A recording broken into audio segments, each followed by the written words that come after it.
শুধুমাত্র যদি আমার ভিডিওটা ফলো করেন তাহলেই কিন্তু হয়ে যাবে, আপনারা দিতে পারবেন। অবশ্যই ইনজেকশন দিতে হয়, এটা আসলে বিস্তারিত দেখিয়ে দেবো। অর্থাৎ বাছুর তো আমি আপনাদের দেখাচ্ছি কিভাবে এমএল আছে, আমি যদি দেখাই 1 ml 2 ml 3 ml এরকম এইভাবে ধরবেন। এইভাবে ধরলেই ভালো, যে 2 আঙ্গুল 3 আঙ্গুল এইভাবে ধরবেন। ধরে অর্থাৎ এই দুই সাইডে কিন্তু আসলে এই সাইডও আছে, এই সাইডও আসলে মাংস আছে। এই সাইডে রগের মতো অর্থাৎ ব্রেনের মতো এগুলোকে বলা হয় নার্ভ, ডাক্তারি ভাষায় নার্ভ।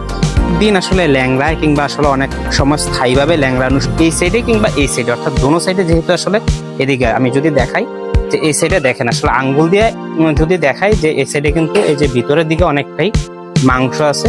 এই সাইডে ধরে এভাবে ধরবেন, ধরে এই সুন্দর হালকা করে একটু প্রেশার থাকতে হবে, পরে আস্তে আস্তে করে পুশ করে দিবেন। এই হয়ে গেল। তো এভাবে আসলে আপনারা ইনজেকশন দিয়ে দিবেন।